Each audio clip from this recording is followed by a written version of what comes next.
রাসূলুল্লাহ সাল্লাল্লাহু আলাইহি ওয়াসাল্লাম আরেকটি হাদিস রয়েছে সহিহ মুসলিম, আল ঈমান বিদ'আ সাবউনা শুব, ঈমানের কতটি শাখা রয়েছে? 70-এর বেশি শাখা রয়েছে। ফাআফযালুহা কাউলু লা ইলাহা, সবচেয়ে উৎকৃষ্ট হচ্ছে লা ইলাহা ইল্লাল্লাহ বলা। কি বলা?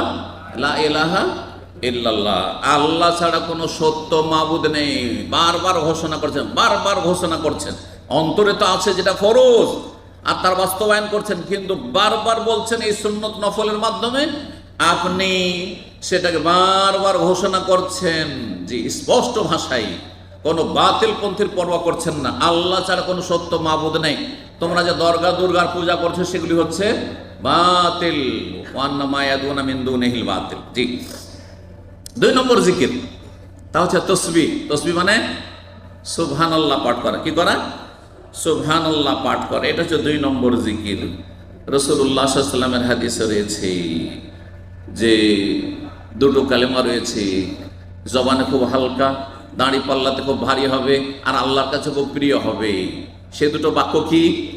সহিহ বুখারীর শেষ হাদিস একেবারে, সুবহানাল্লাহি ওয়া বিহামদিহি সুবহানাল্লাহিল আযীম। এতে সুবহানাল্লাহর জিকির রয়েছে, 2 বার করে সুবহানাল্লাহ রয়েছে, আর ওয়া বিহামদিহি হামদের জিকির রয়েছে।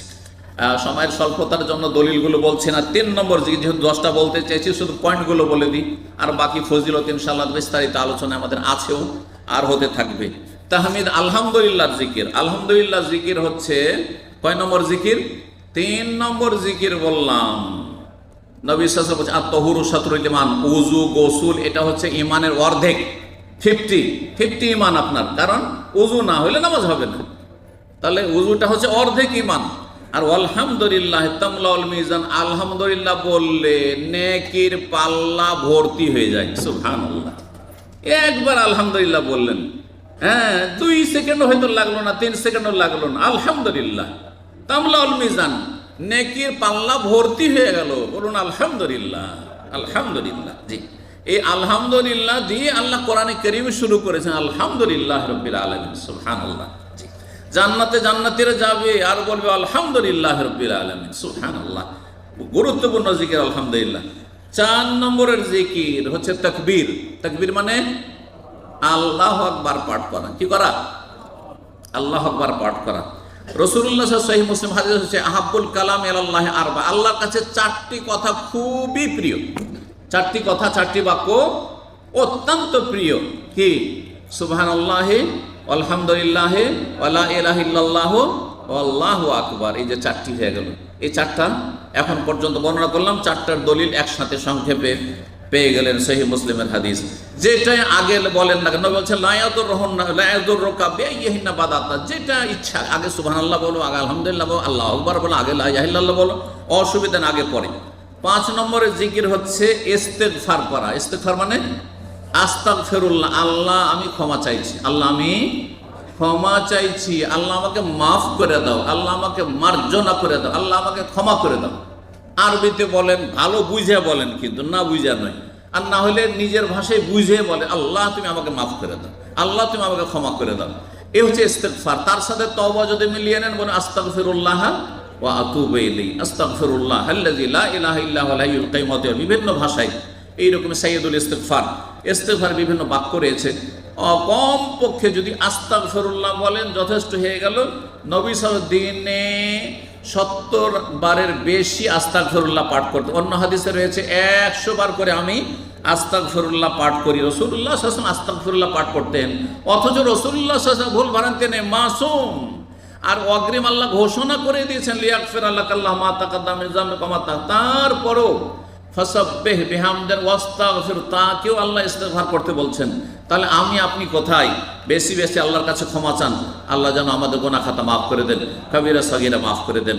6 নম্বর জিকির হচ্ছে আল্লাহর কাছে আশ্রয় কামনা করা বিতাড়িত শয়তান থেকে। আউযু বিল্লাহ, সংক্ষেপে আউযু বিল্লাহ, আল্লাহর কাছে আশ্রয় চাইছি।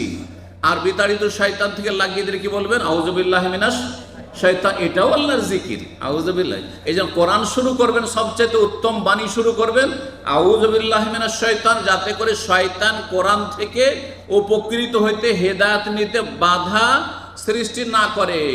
শয়তান যেন মাঝখানে এসে আপনাকে বাধাগ্রস্ত না করে এবং জাহান্নামে না নিয়ে চলে যায়। আউযুবিল্লাহ পাঠ কর। কোনো জায়গায় আপনি অবতরণ করছেন, যে কোনো জায়গায় স্টেশনে নামছেন, এয়ারপোর্টে নামছেন, কোনো অমুসলিম দেশে নামছেন, খারাপ জায়গায় নামছেন, কোনো অপরিচিত লোক নাই সেখানে নামছেন, দুশ্মনের ভয় আছে, ডাকাতের ভয় আছে, ছিনতাইয়ের, আউযু বিকালিমাতিল্লাহি তাম্মাতি মিন শাররি মা খালাক। রাতের অন্ধকারে ভয় লাগছে, জিন শয়তান বলেন আউযু বিকালিমাতিল্লাহি তাম্মাতি মিন শাররি মা খালাক।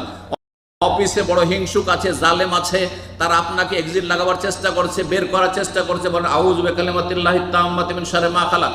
সহিহ মুসলিম, লাম ইয়াদুররুহু শাইউন, কোনো কিছুই আপনার ক্ষতি করতে পারবে না যতই চেষ্টা করুক না। বহু লোক হিংসা করে, শত্রুতা করেছে, তারা কি চলে যেতে হয়েছে, কিন্তু যারা এই আমলগুলি করে তারা আপন জায়গাতে বহাল আছে।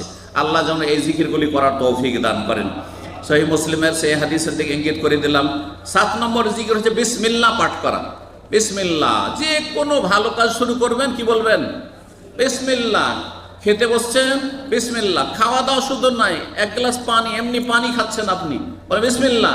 চা খেতে যাচ্ছেন, বিসমিল্লাহ। কাউকে খাবার উঠিয়ে দিচ্ছেন, বেড়ে দিচ্ছেন, বলে বিসমিল্লাহ। কথা বোঝা গেছে? এমনকি বাথরুমেও যাচ্ছেন, যখন বিসমিল্লাহ পড়লে শয়তান অন্ধ হয়ে যাবে, জিন শয়তান, আর আপনার লজ্জায় স্থান দেখতে পাবে না। 7 নম্বর জিকির হয়ে গেল। এগুলোর দলিল রয়েছে, সময় স্বল্পতার জন্য বললাম। 8 নম্বর জিকির হচ্ছে হাউকালা পড়া, মানে লা হাওলা ওয়ালা কুওয়াতা ইল্লা বিল্লাহ। আল্লাহ, আমার কোনো ক্ষমতা নেই তোমার ক্ষমতা ছাড়া, তুমি যদি ক্ষমতা না, আমার কোনো ক্ষমতা নেই, শরীরের ক্ষমতা নেই, মানসিক শারীরিক আর কোনো রকম ক্ষমতা নেই, আর্থিক সব ক্ষমতার মালিক তুমি। লা হাওলা ওয়ালা কুওয়াতা ইল্লা বিল্লাহর অনেক বেশি ফজিলত রয়েছে।